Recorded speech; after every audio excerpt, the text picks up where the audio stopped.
I came across a book review by YouTube user Aaron K. 1994.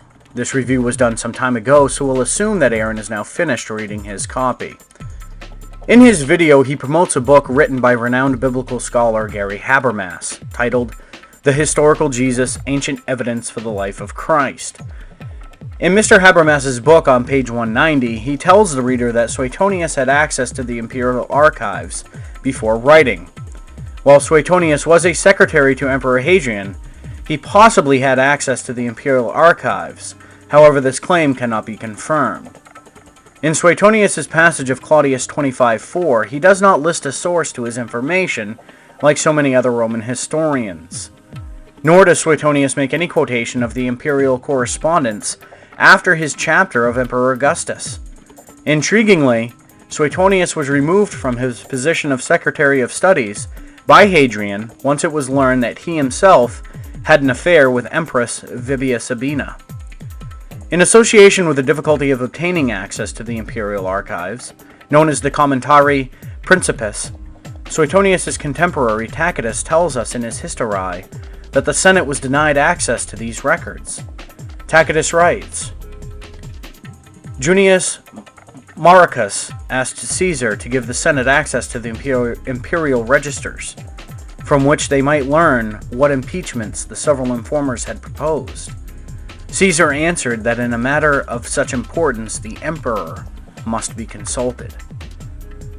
While Tacitus did not hold the same position as Suetonius, it exemplifies how difficult it was simply just to gain access to these archives, even for the Senate.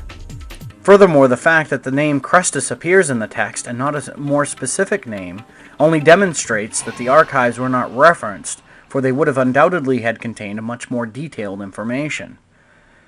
On page 191 of Habermas's book, he goes on to discuss the page found in Claudius 25:4, noting that Chrestus was a variant spelling of Christus and is virtually the same as Tacitus' Latin spelling.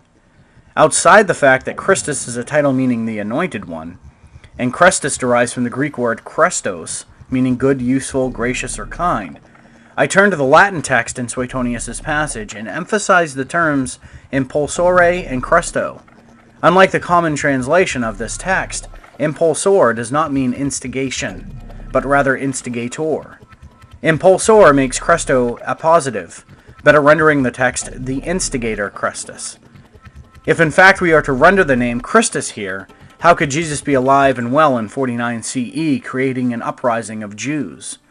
He couldn't, since the majority of scholars date the expulsion to 49 CE and match it to the account found in Acts 18:2, where Paul discusses an expulsion of Jews under the reign of Claudius.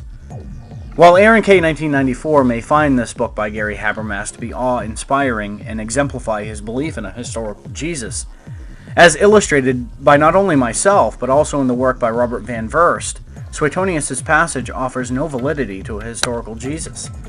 Van Voorst, a moderate Christian scholar, even admits in his book, Jesus Outside the New Testament, An Introduction to the Ancient Evidence, on page 32, states, nothing in this sentence, or its context, explicitly indicates that Suetonius is writing about Christ or Christianity.